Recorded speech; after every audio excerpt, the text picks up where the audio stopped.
Audio. Le 8 mars, balance tes casseroles. Une carte blanche d'Afida Bachir, le 8 mars 2019, la Belgique a connu sa première grève FE-MINISTE1 initiée par le collectif.EF 8 Mahar, qui avait appelé les femmes à un arrêt du travail rémunéré, mais aussi à arrêter d'étudier, de prendre soin, de consommer. Des actions qui ont donné sens au concept de grève féministe qui invite les femmes, à une date et à un moment choisi de tout lâcher, et de le faire savoir. En incluant le travail reproductif, la grève féministe élargit ainsi la définition traditionnelle du travail en intégrant toutes les tâches effectuées par les femmes. Et ce 8 mars 2020, Journée internationale des droits des femmes, on remet ça. C'est une manière de visibiliser tout ce que les femmes font au quotidien pour le bon fonctionnement de l'ensemble de la société. Un quotidien où s'entremêlent tâches liées aux soins aux autres, à la consommation, au travail domestique, au travail rémunéré sans oublier la charge mentale. En d'autres termes, si on s'arrête, tout s'arrête. Pour accompagner le travail de sensibilisation autour de ces thématiques, Vie Féminine a choisi d'utiliser le symbole puissant et subversif des casseroles qui renvoie à cet ordre maintes fois lancé aux femmes de retourner à leurs casseroles. Sauf qu'ici, il s'agira de se réapproprier ce stigmate, de refuser ces injonctions, et de balancer toutes ces casseroles qui entravent l'autonomie économique des femmes. Degré, retrouvez en cliquant ici tous les articles des Grenades, le média de la RTBF, qui dégoupille l'actualité d'un point de vue féministe. La casserole des tâches invisibilisées les femmes, consacre 1h20 de plus que les hommes aux tâches ménagères, et 15 minutes de plus aux ENFANTS2. En moyenne, un jour de semaine normale, les hommes de 18 ans et plus consacrent 1h23 de plus que les femmes à effectuer un travail rémunéré, mais ils ont néanmoins 44 minutes de temps libre en plus qu'elles.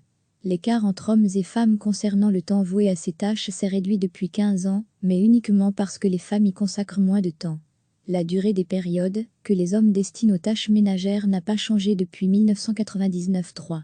La double journée reste plus que jamais une réalité pour les femmes, pendant que les hommes, toujours selon le SPF Économie, disposent de plus de temps pour les loisirs, 31,5 heures par semaine, que les femmes, 25 heures et 13 minutes par semaine.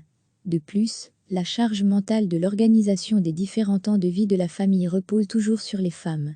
En plus d'assumer le principal des tâches, elles doivent jongler pour coordonner les horaires de crèche ou d'école, les activités extrascolaires ou de loisirs, les rencontres sociales et familiales, les temps de repas, de soins, de sommeil, etc., ce qui relève du défi, avec des rythmes professionnels et scolaires aussi peu articulés entre eux. S'il n'est plus à démontrer que ces tâches incarnent une fonction sociale essentielle, on ne peut que dénoncer la persistance d'une conception des rôles sociaux qui attribue naturellement ces tâches aux femmes. D'autant que cela a des conséquences sur leur vie, perte d'autonomie financière, culpabilité, souffrance psychique, sentiment de dévalorisation, problèmes de santé. La casserole à pression sexiste, capitaliste et raciste alors que la Belgique s'est accent aigu E4 à prendre toutes les mesures appropriées pour éliminer les discriminations à l'égard des femmes, on peut faire le constat qu'en matière de droits socio-économiques, la situation des femmes est loin d'être une évidence. Chez nous, l'écart salarial entre hommes et femmes calculé sur une base annuelle atteint 19%. Les pensions des femmes sont, quant à elles en moyenne 35% plus basses que celles des hommes.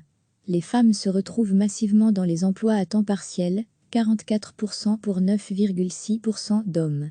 Ce sont encore elles qui prennent en majorité les congés en début de carrière, congés parentaux, créditants, ce qui fragilise leur position sur le marché du travail. Elles se retrouvent dans des emplois et statuts qui sont insuffisants en matière de protection contre la précarité, voire qui sont eux-mêmes précarisants. C'est le cas dans les secteurs féminisés, nettoyage, vente et grande distribution, métiers du soin aux autres et aide aux personnes dépendantes, etc. La toute récente grève des aides ménagères en titre-service exigeant une revalorisation salariale témoigne de cette précarité. Degré pour recevoir les informations des Grenades via notre newsletter, n'hésitez pas à vous inscrire ici. Ourdou Macron 1, 9H1 astérisque 1 copyright, virgule et haut accent grave astérisque H barre oblique phi 1 copyright, virgule et haut accent grave Macron I accent grave au accent circonflexe vietnamien Kifani Den, ses livres th point d'interrogation renversé Jiwin Gen. Afida Bachir, secrétaire politique de Vie féminine. Si vous souhaitez contacter l'équipe des Grenades, vous pouvez envoyer un mail à lesgrenades@rtbf.be1. Depuis 2016, de la Pologne à l'Argentine, ces mobilisations s'inscrivent dans un contexte international de grève féministe.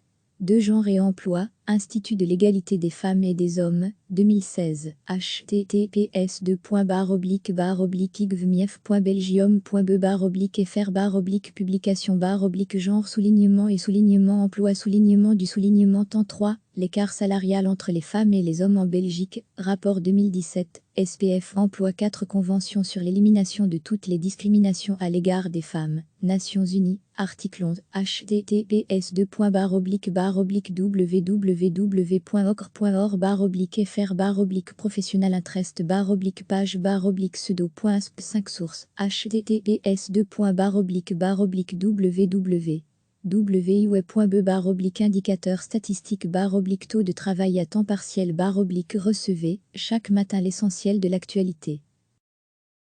Cliquez sur s'abonner pour recevoir les dernières nouvelles.